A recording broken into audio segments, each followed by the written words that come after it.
Snooker looping nuts are we, me and him and them and me.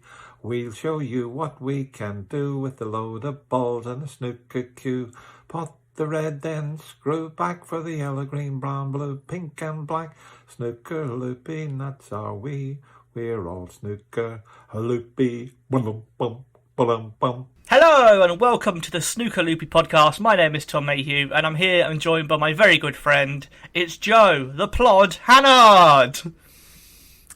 Well, thank you very much, Tom, for that wonderful introduction. It's a good evening here and a good evening to everybody at home. Who in particular gets a good evening, Joe?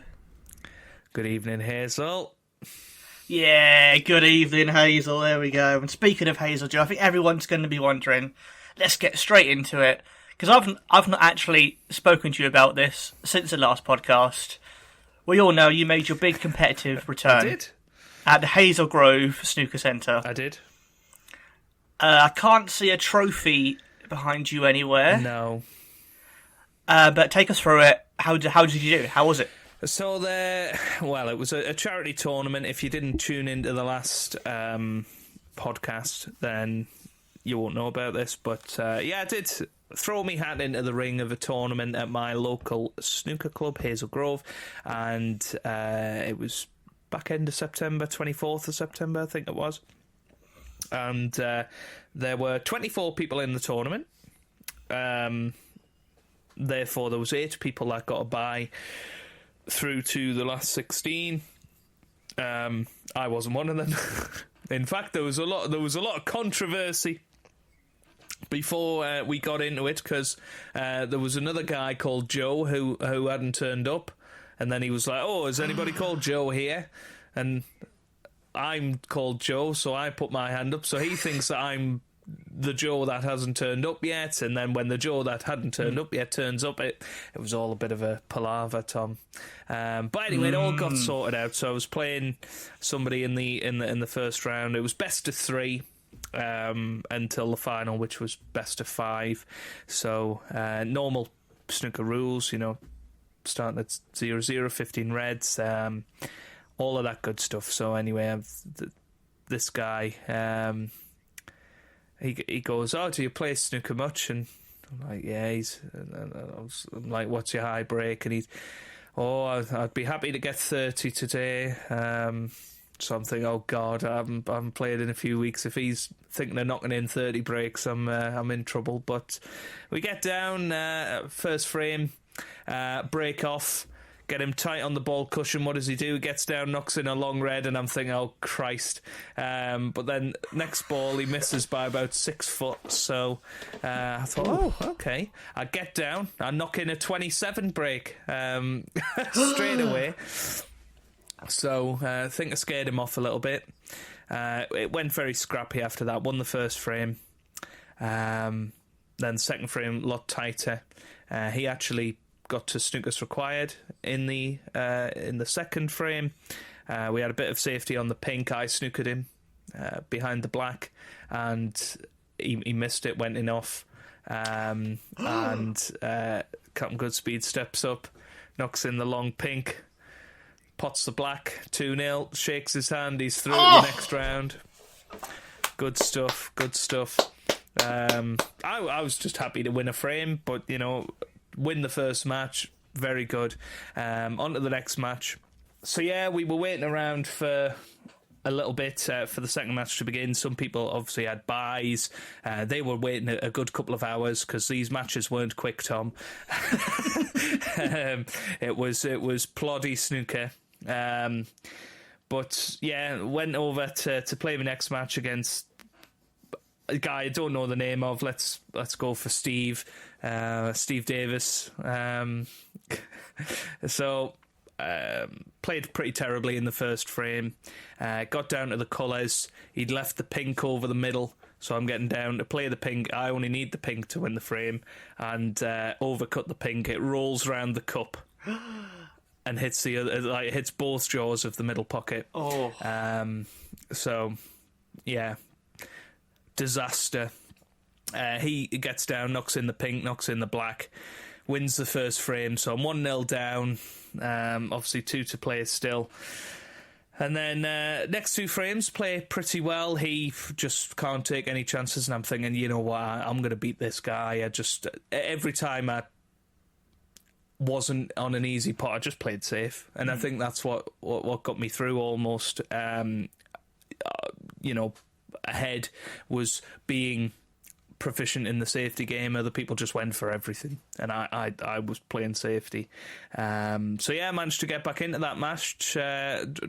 Back to 1-1 into the decider. Similar story in the third frame, and we did get over the line 2-1. So that was through the last 16 into the quarterfinals. Wow! And who do I come up against but the person I talked about in the last podcast, 5-0 Phil. That's his name, 5-0 Phil, who apparently beats everybody 5-0. You can't beat them 5-0 if it's in a first to 2. Yes, exactly. So 5-0 Phil, and I'm like, oh, are you the Phil? And he was like, oh, I don't know about that. Anyway, he gets down. Hey, he's all right. I'm thinking, hey, if this is the best this club has got, then maybe I can weasel my way in here. So we have a close first frame, gets down to the colours. I knock it a cracking brown into the long brown, screw across the table and coming up to try and pot the blue, but slightly snookered by the pink, so I can't pot the blue. It would be an easy blue if it rolled an inch further. Easy blue, easy pink, frame 1-1. So I think it wasn't an easy safety shot. Let's try and swerve it round, pot the blue, and it jaws in the pocket. So 5-0 Phil steps up, blue, pink and black, frame 1 done. And then frame 2, I think we got to the brown, and similar story. He got the first chance on the brown and cleared up, but that's the way it goes. So 5-0 Phil did beat me 2-0, but it was a closer match than a 5-0 Phil reputation would suggest. But I was delighted. Quarter-final. I mean, I was drained by it. I think the sheer pressure of playing in a tournament was like nothing else, really.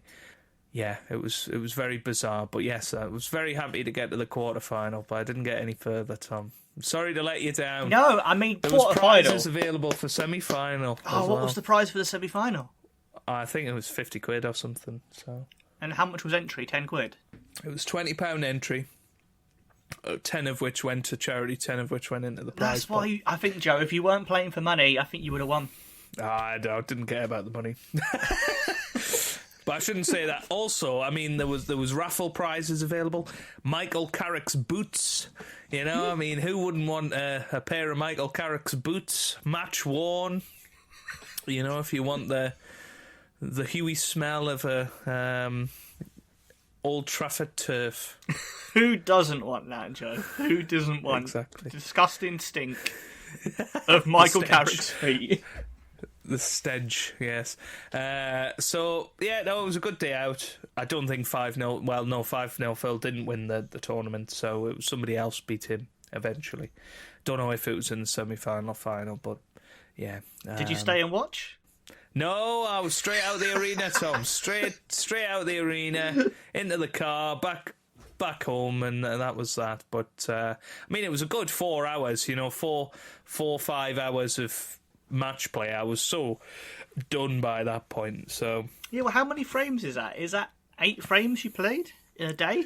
Yeah, 8 frames, which are not. It was a session of snooker essentially. At the Crucible, the sessions are 8 frames. Obviously, you don't wait around so much at the Crucible, and the frames might not last quite as long. I mean, the frames didn't last too. You know me, Tom. I play quite quick anyway, so I wasn't dragging the frames down. But boy, some of the other tables were dreadful in terms of just slow play. But luckily, I didn't have too much of that. It was pretty fluent, and yeah, it was good. It was a good tournament, and hopefully there'll be some more coming up. I know I've been added to a WhatsApp group of people arranging tournaments, so we'll see, and I'll keep people in the loop of how the comeback goes. Yeah, you'll be on the Pro Tour this time next year. I mean, put it this way, I won more matches than Stephen Hendry in his comeback, haven't I? So, you know, I've only played 3. That's good though, mate. I'm really glad you did so well, because it would have been a real damp squib if you just went, oh, I lost 2 frames and that was it. Lost 2-0, that was it, yeah. I was worried that was going to happen when he got down, knocked in a long red. I thought, oh, Christ. But then he started missing by 6 miles, so... Yeah, very, very bizarre. It's good. Well, congratulations, Joe. The Snooker Loopy podcast is proud of you. Thank you. We'll have to spot. Yes, I wore it. I wore you on my lapel. Very, very proud to be sponsored by the Snooker Loopy podcast. Did you wear a waistcoat? No. You should have turned up in a proper waistcoat. I would have looked like a proper idiot if I did. I think you would have really psyched them out if you turned up in a real proper waistcoat. They'd have been calling me the Hazel Grove sausage if I'd been doing that. Well, rightly so, mate. That's what you should be called. Yeah. Well, absolutely. But on the theme of my comeback, best practice session of the year so far, this weekend. First time I've played since the tournament, and managed to knock in what was it? A 52, a 46, a 40, and a 39. So wowee, that wasn't too bad, mate. Wasn't too bad. You could get on tour with this. I mean, it's a higher break than Stephen Hendry's had this season. No, it's not. It's not really. I'm only joking, Stephen. Please have me on your channel to do the Tough Table Challenge. Well, we've already got a video of you doing the Tough Table Challenge. No, I tried the Tough Table Challenge, got 24, inevitably, when the cameras weren't on. Watched Luca Brissell do it this weekend on Stephen Hendry's channel. He managed, I think, 16. In 4 attempts. Wowee. which you know, I got 16 quite a few times when we did it. Well, we had someone comment on the video of you doing it on the YouTube channel saying, Joe seems like a lovely man. I hope he gets his tour card. Well, yes, I did read that. I don't know whether they were taking the mick or whether they think I'm a lot better than I actually am, Tom. I don't know. Maybe I talk the talk. You've reached a quarter-final, mate. You must be quite good. I've reached a quarter-final this season. Not many people can say that. If anyone out there does genuinely want to sponsor Joe to enter Q School... Please don't. Joe, this is not how you get a sponsor. Put the money onto my Patreon or Tom's Patreon, and we will do what we love a bit more often. What I love is trying to turn Joe into a professional snooker player. Yeah. By forcing him to enter Q School against his will. Oh dear. Bum. Speaking of amateur snooker, Joe, have you seen any of the 900 that's on at the moment? Well, I was going to ask you about this. I did see the bit with Dennis rolling back the years. He got to the final, didn't he? Well, Dennis, he got a high break of 48. Yeah. That's decent. I got a 52 the other day. No, but it was seriously impressive. I watched it, obviously not live because it's on a stupid o'clock. Don't really know what the logic was behind that. Is it just that amateur snookers work 9 to 5? Well, Dennis doesn't, but most amateur snooker players work 9 to 5 and therefore need some time to get there for 10 o'clock. I mean, Dennis is usually tucked up in bed by that time, I assume, and, you know, with a hot cup of Horlicks or... Well, it's a strange tournament. If anyone's not seen it, it's basically like an amateur tournament, but it's streamed on YouTube and on some sort of Freeview TV channel. Sporty stars or something like that. Something weird like that. And it's basically slightly modified shootout rules. I think they play it's like an amateur shootout, isn't it? They play for 15 minutes, which is 900 seconds, hence the 900. I think they basically want a name that sounds a bit like the 100 to be like cricket. I think that's what they're probably going for. Oh, right. Well, I didn't twig that, so... I presume that's what it was, to be honest, you know what I mean? Like, yeah, no, that's a good point. Or they want to rip off the shootout and not get sued. I don't know if Barry Hearn owns the rights to the shootout. I don't really know. I mean, I did fancy having a look at the 900. I feel like I've watched some of the play on there and would fancy my chances winning maybe one frame. against some of them. But but it's a high entry fee. Do you know what I mean? What's the entry fee for 900? I thought it was at least £500, if not more. Which it's not much more to enter Q School. Dennis is not paying that, is he? He's been. I'm sure it was something. I'm not 100% on that, but it was definitely a decent entry fee for it. Well, and it's weird because I don't know for sure, but I believe just from watching it, they have like a mix of people. They have some people who are like the legends of the game, who are just like older players, like Dennis Taylor. Tony Knowles turned up. Yeah. A man called Les Dodd. The Yorkshire Ripper. Oh, no, that's not his nickname, is it? No. Oops. No, not the other. But yeah, they have a mixture of like older players, some young players, some female players, some disabled players. They have those players who I presume are invited to have a diverse group. And then there's other players who have to qualify. So I don't know how many qualification spots there even are for this tournament, because there's definitely a link somewhere. I'm currently in the process of trying to find it, Tom. Do you know who I watched in the 900?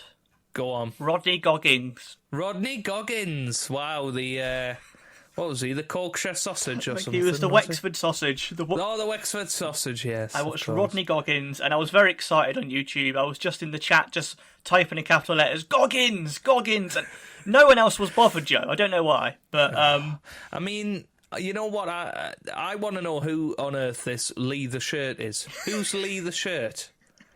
Because we keep hearing about Lee the Shirt being this amazing guy. Who is he? Well, yeah. Do you know, Tom? He's one of the presenters. So they have Neil Folds on commentary with Lee the Shirt. Someone.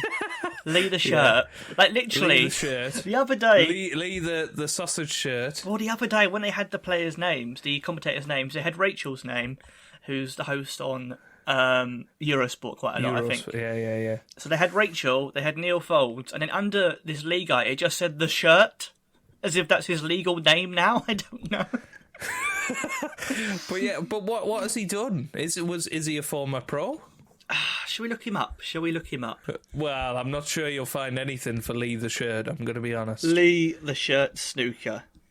But his main thing seems to be he wears lots of colourful shirts. Like, on commentary, Neil Folds did say once he played a 4-session match where each session he came out wearing a different shirt. So a 4-session match? Yeah. Don't tell me you got to the semi-final at the Crucible. I mean, I don't know.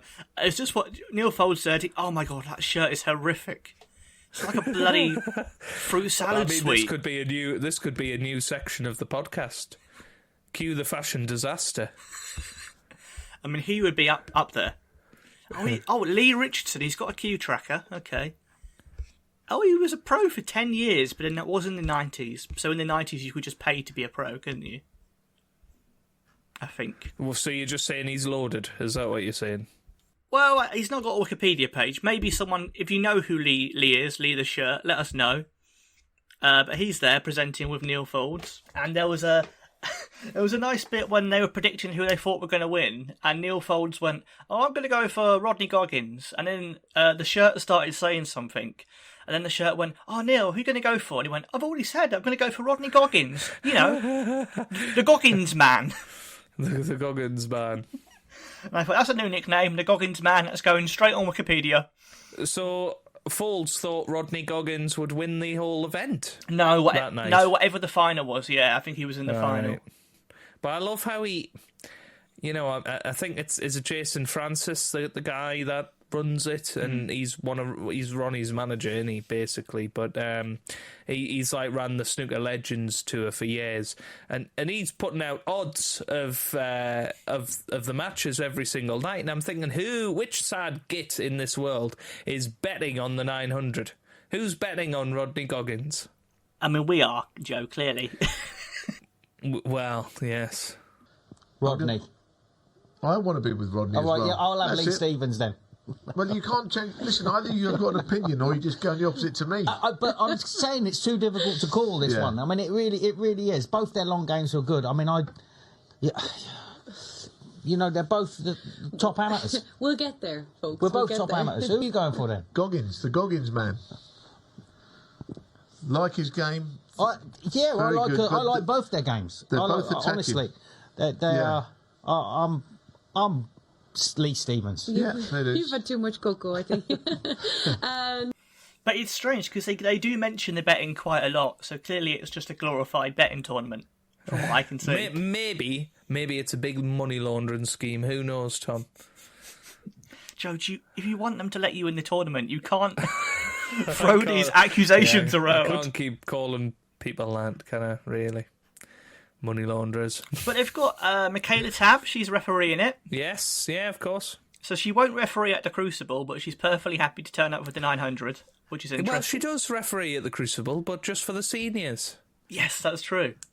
So, Very strange. I don't know what you're talking about, basically. And there was a video I saw on Twitter of a man called Les Dodd, who's a former Yes. pro, and I've heard Dennis talk about him before. they were just stood waiting for the coin toss, and then he just goes, "Ugh!" and he makes Michaela Tabb like basically poo herself. It's hilarious. Why has he done that? I don't know. He clearly just thought it'd be a laugh. Oh dear. I'll try and find it for you so I can send it, but properly just. I don't know what Les Dodd looks like, but He's just an old man. he's an old man. He's an old man with no hair. Yeah, but I know Dennis talks about him a lot in commentary, and I know he does a lot of cue management, like tips and whatever. He won though. He won the match. It was very bizarre. The great Les Dodd. I found the entry fee. It's not quite £600. It's £60 per event that you are in, and then a £25 fee for your shirt. So, yeah, it's not quite as extortionate as I said. But I suppose, if you were going to all 8 events, that would be 60 times 8, which is £480 plus your £25 for the shirt. So it would be about £500 if you entered all 8 events. I think you should enter and do like a behind the scenes vlog about it. Yeah, but it's in Reading, Thomas. Thomas. Tom. It's in... Joe goes it's in all Reading. formal when we talk about money. He just goes really... Especially when we talk about Reading. We can get you there, mate. I want to see you play against Les Dodd. You've got to win a qualifier anyway to get onto the telly. So are you going to enter the 900, Joe? I think that should be your next goal.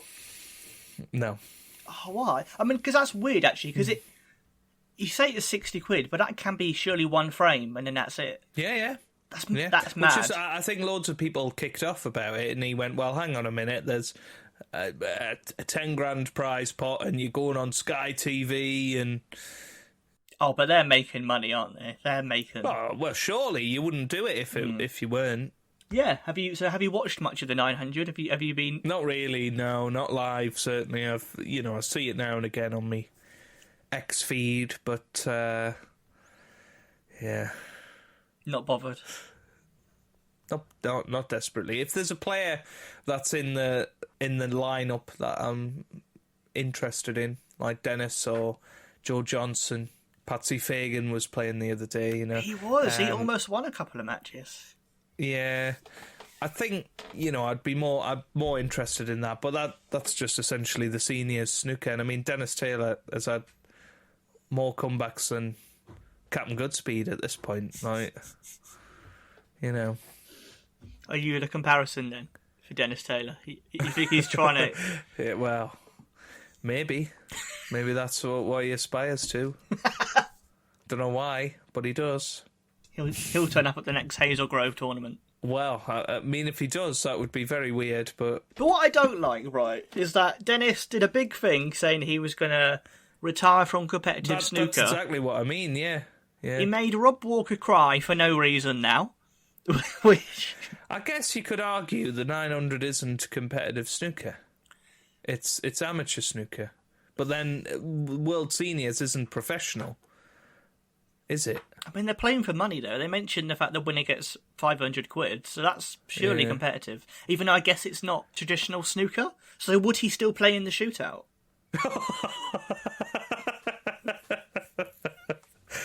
hope he does. I hope he World does. Snooker Tour, please To be let honest, Dennis he'd in the do better than shootout. most players in the shootout. I would love them to let Dennis in the shootout. Let Dennis in. That's the sort of thing they should do in the shootout, is bring legends of the game into it. You know, have 8 wildcard spots for 8 legends of the game, and have Dennis, Tony Knowles, Stephen Hendry, Leave the shirt. Davis, leave the shirt.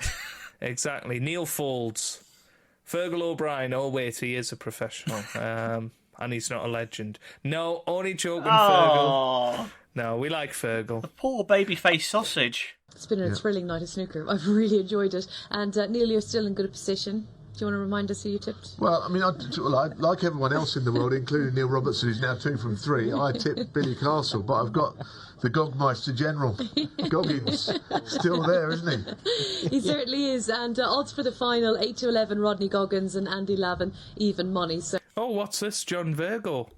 Countdown. Oh, he was in Dictionary Corner. What? John Virgo. Last week, I'm assuming. Oh no, this week he's been in Dictionary Corner. Hang on. Well, Colin.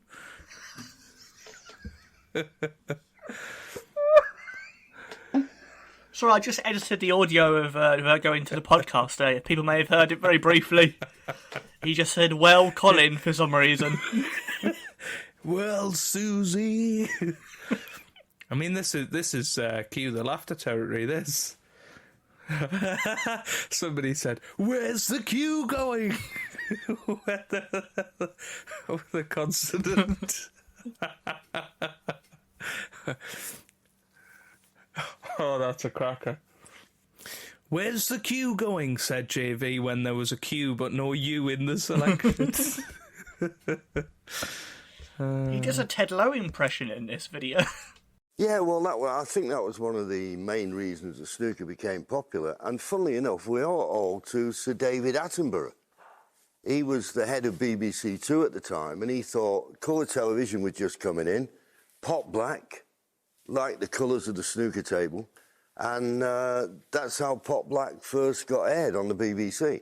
Yeah. And, of course, gave licence to Ted Lowe saying, for those of you in black and white, the yellow's behind the blue. You know? For those of you in black and white. How do you know you could do Ted Lowe? I can do anybody, Tom. I can't really. Can we have a thing of Ask Dennis, where I asked Dennis why he did the Snooker 900? No. Dennis, why did you do the Snooker 900 after you made Rob Walker cry? Well, I certainly wasn't doing it for the money, Tom. Thieving so-and-sos. No, that's it. It's closed for the day, Tom. Closed for the day. This is what everyone comes to the podcast for now. Yes, well, they've had a John Virgo. They can't also have Dennis. he can't have any more problems. He can't have any more. If my car breaks down, he's jinxed me. Listen, he's got enough on his hands with Nigel Bond, doesn't he, without both going and you picking him up. So those matches will all be priced up, but probably tomorrow, I guess, just checking there with the boss. Right, I've given you time. Are you going with the Gogmeister as well, or...? Well, I can't.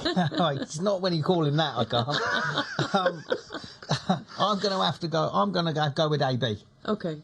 You know, I've got to go for Andy Lavin. Oh yeah, AB. Yeah, I thought you meant Alfie Burton. Yeah, Alfie Burton, because he's called Andy Lavin, and I'm thinking if you've gone for the Gogmaster, I can't even say Gogmaster it. General, yeah. Which no one's ever called him before. I did say Rodney might win this at the beginning of the evening, so you know. Oh, Joe, do you want to do Cue the Laughter? Oh, go on.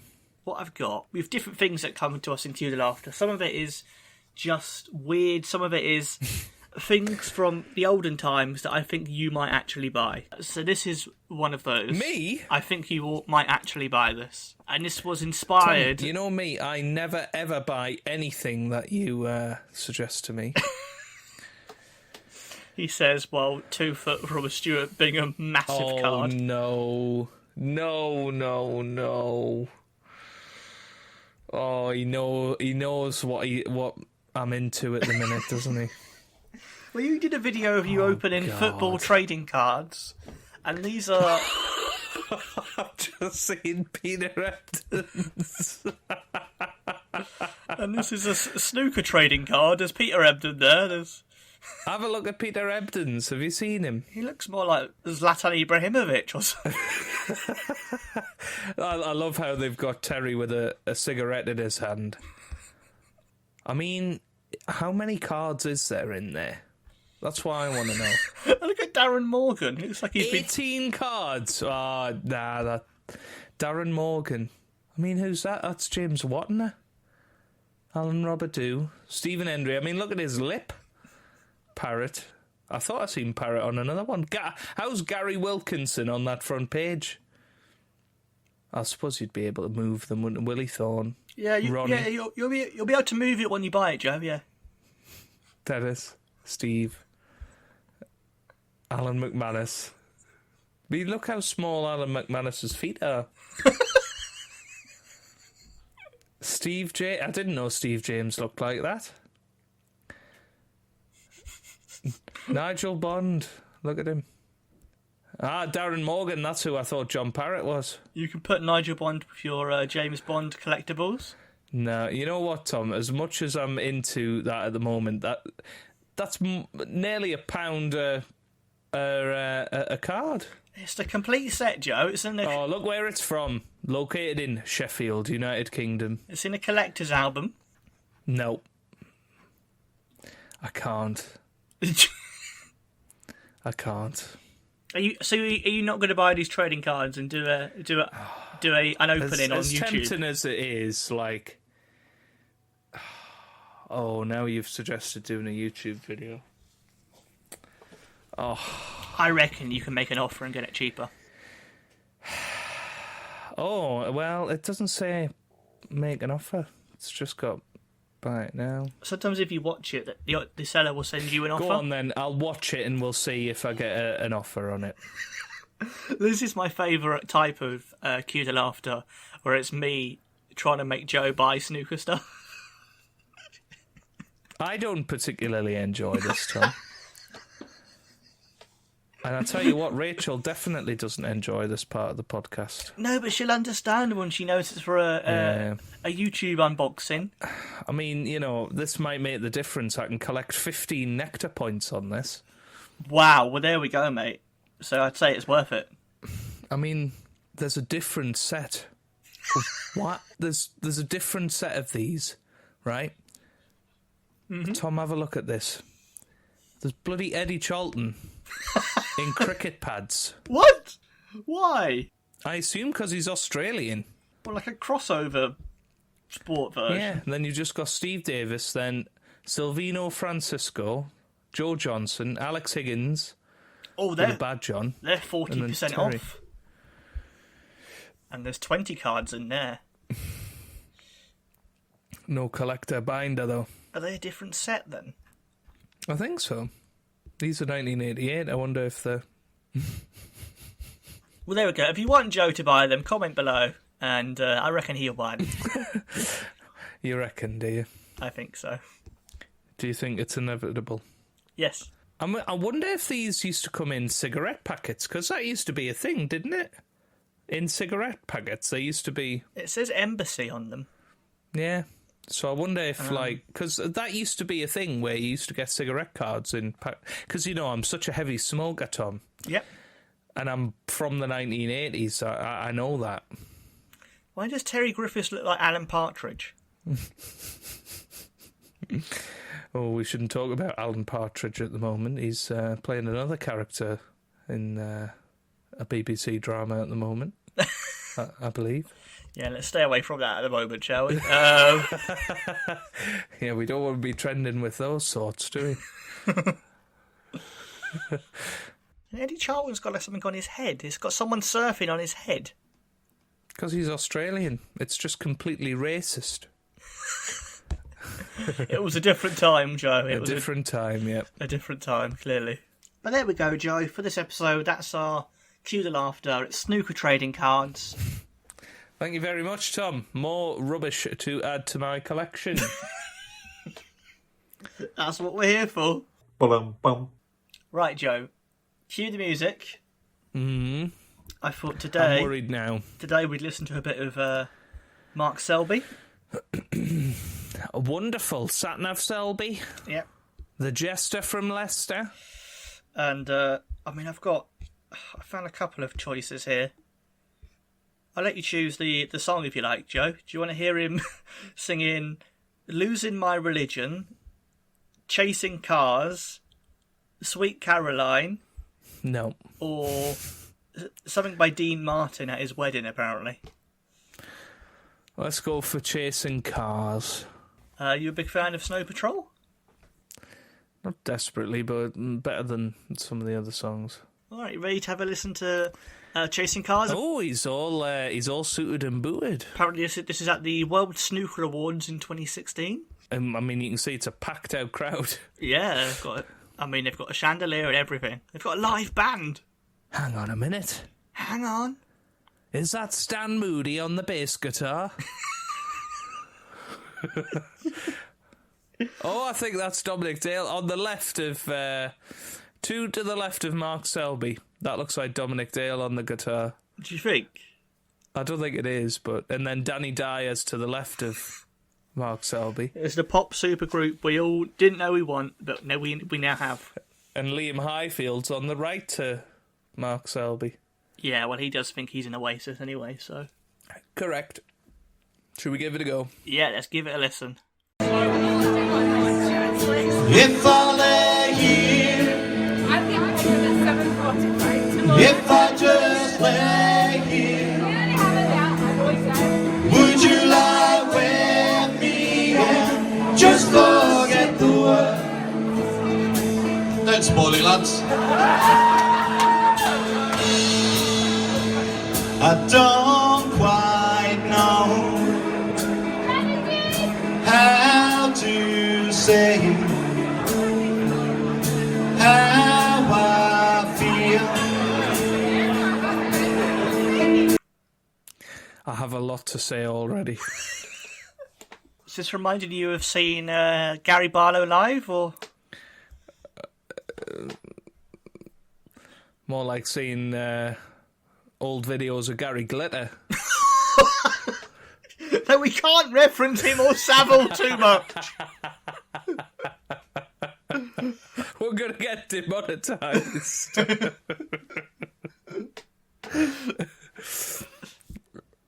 Oh, Joe Perry's in the background. Look on the right.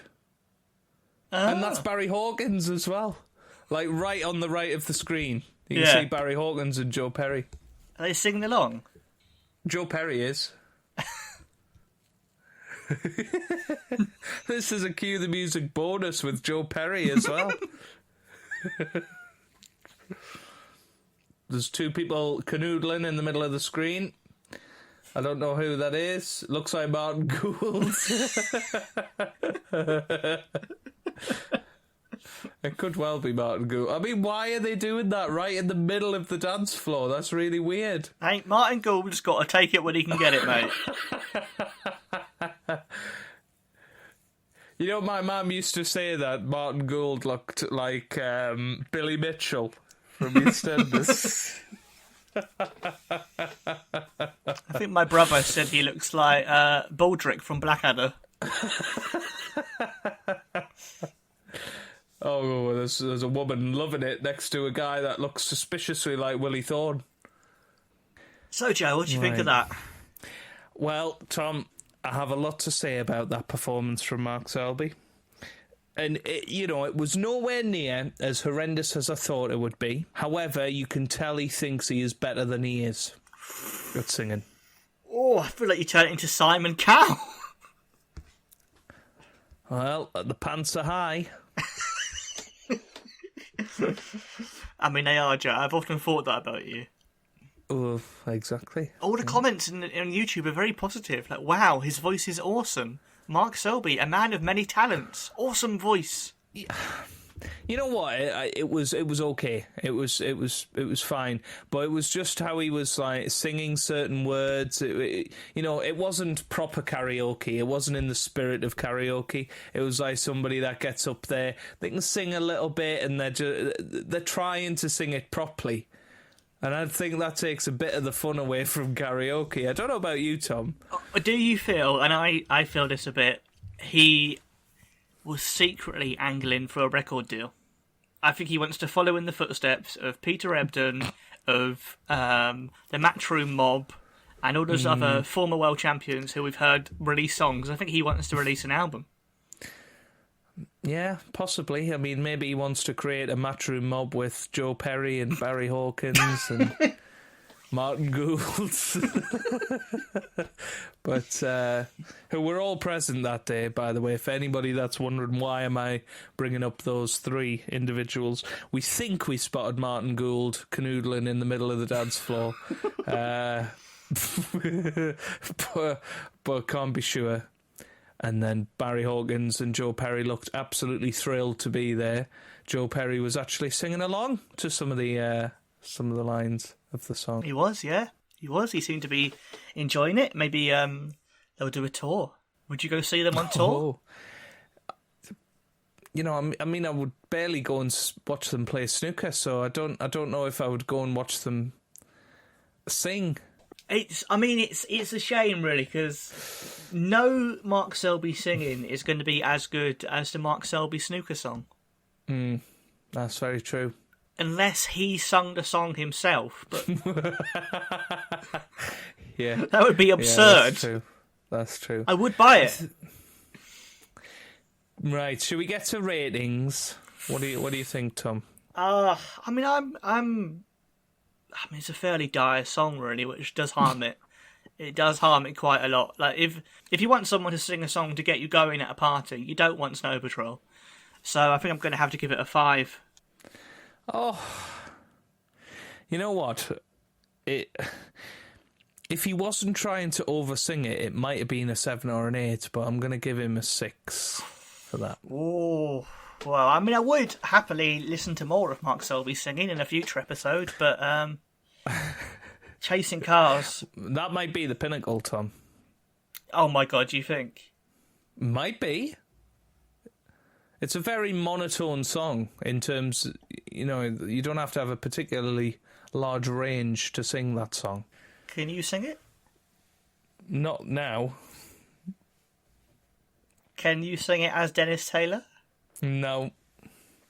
Snooker loopy nuts are we. Keep going, keep going! No. Oh, come on, please. If I just lay here.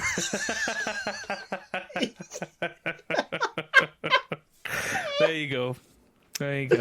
That's all you're getting out of me, Tom.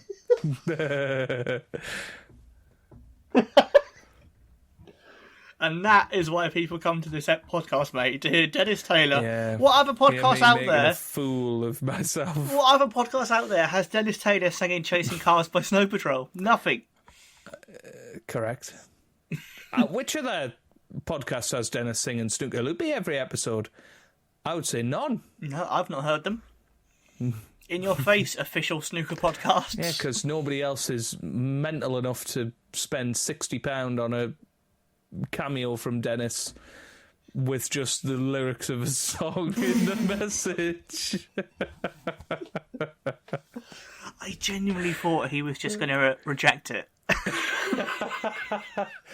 You know what? You need to send the same one to John Virgo and see what happens. Because if he goes, Snooker Loopy, that's are we, then that's going to be brilliant. Where's the cue ball going?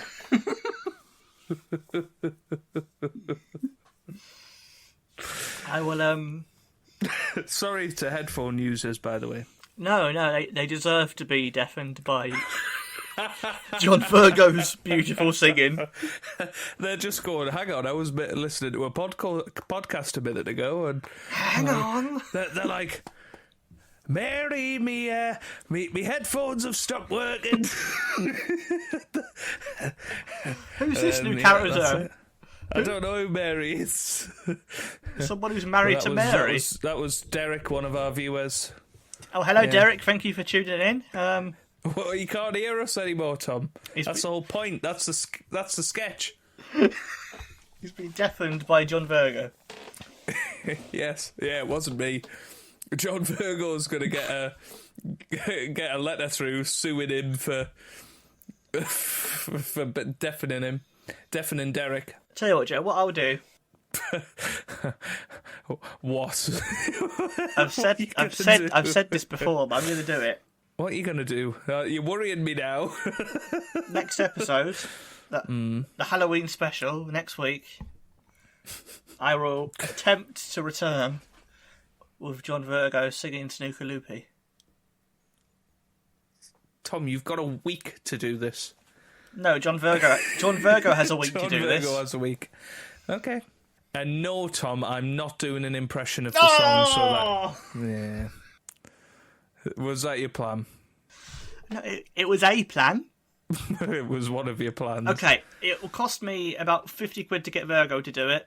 Will you do it for 30 quid, Joe? Will I do it for 30 quid? Yeah. I've just realised what we should do. We should set up a memo, a one of those things for you to do video messages as Dennis Taylor. No. Mate, we could make big money doing this. If the real Dennis is 60 quid, Tom, we We have about 5 fans that listen to this podcast. And I think only 2 of them would be interested in this. Mate, that's 60 quid you'll get. Yes, and then we're going to waste it on getting John Virgo to sing Snooker Loopy. Let us know, comment below if you would pay to get Joe to give you a video message as Dennis Taylor. And we're going to get a lot of comments. A lot of people are going to be very interested. Sure. I've never seen Joe less enthusiastic, but there we go. Yeah, you've officially lost it now, Tom. I'll set it up, mate. I'll set up a profile for you. No, I'm all right, thanks. Set one up for yourself. We want to hear your Dennis Taylor impression. Come on. Hello, I'm Dennis Taylor. There we go. Sounded more like Willie Thorne. Oh, good. See, I can't do it. I'm not the impression talent here, Joe. I am the finding stupid things to force you to buy talent. Give it another go, Tom. What does he say? Oh, there's Vicky. There's That's more Northern Irish. Is he Northern Irish? He is Northern Irish. Yeah, he is Northern. There's Vicky. I thought that sounds like Fergal. I mean, it sounds like I've made Dennis Taylor join the IRA, which oh God, oh dear. There's Vicky. That's more Mark Allen, I think. Yeah. He's got a lilt to his voice. There. Oh, there's Vicky. There's Vicky. There's Vicky. You got to get the breathing as well, like that. There's Vicky. Evening, Hazel. Oh, Hazel. There's the great Les Dodd. There's scaring the life out of Michaela Tabb. There is beautiful. One of our greatest referees. There's beautiful Patsy Fagan. There's Patsy Fagan in the crowd. Oh, it's actually not Patsy Fagan. There is. Do you remember that, Tom? I do. Well, I could have sworn that was Patsy Fagan.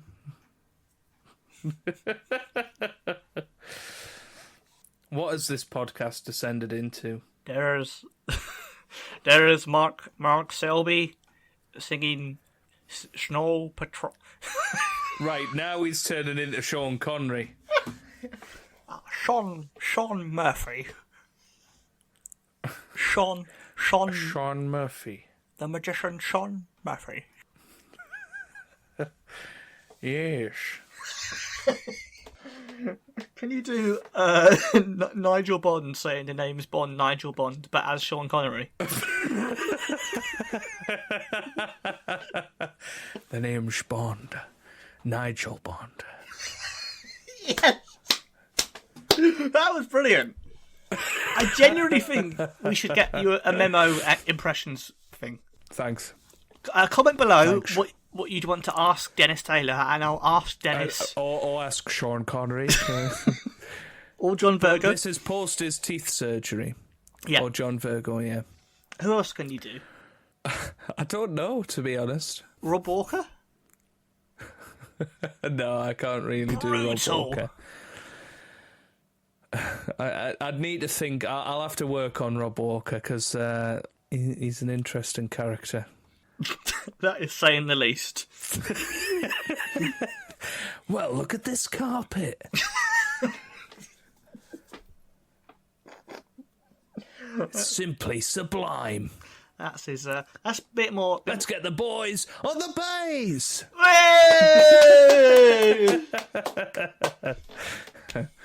That's probably about the best I can do. I can't do a Cockney accent, really. I know he's not Cockney, but, general Southern accent. There's the great Patsy Fagan, he's here at all the sessions.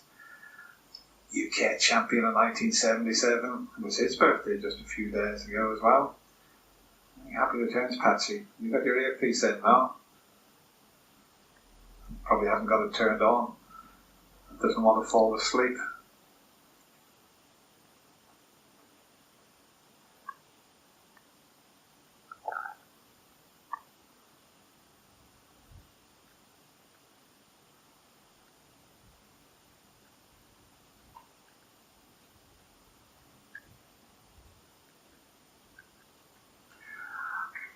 I have to apologise there, James. He looked very like Patsy Fagan, but it wasn't Patsy Fagan. This is double. He's got a double in today. Anything else you want to say, Joe, before the end of the podcast? I don't know. I think I want to escape before I'm roped into anything else, to be honest. think this has been one of the best podcasts anyone has ever recorded. Well, the viewing figures will say it all, Tom. Okay, mate. It's been an absolute pleasure, as always. It has. Yes, no, thank you, Tom. And obviously a lot of snooker coming up as well. I mean, we haven't talked a lot about the real-life snooker. But We spent more time talking about the 900 than any of the free ranking events I think we've had recently. But the UK Championship will be starting reasonably soon, in about a month's time, and that's when the proper snooker season gets underway, I think, is how I would say it. I think you're right. We'll look forward to that. And let us know below what you want to ask Dennis Taylor.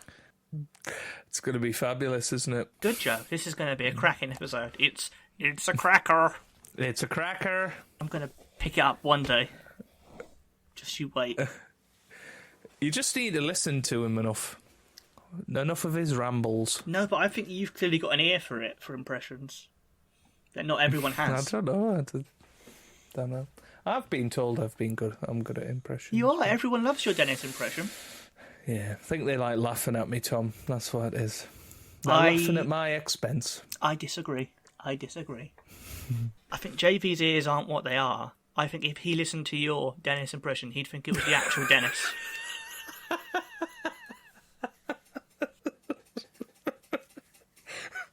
How do you know anything about John Virgo's hearing? Oh, he's an old man. Right, that's just shot any chance of John Virgo ever coming on this podcast. I mean, are you implying that because he's now on Countdown, he's an old man? Well, that and the grey hair. I think you should phone him up as Dennis Taylor. I don't think he'd know the difference. Yeah, because, he's just at the top of my contacts. He's on speed dial.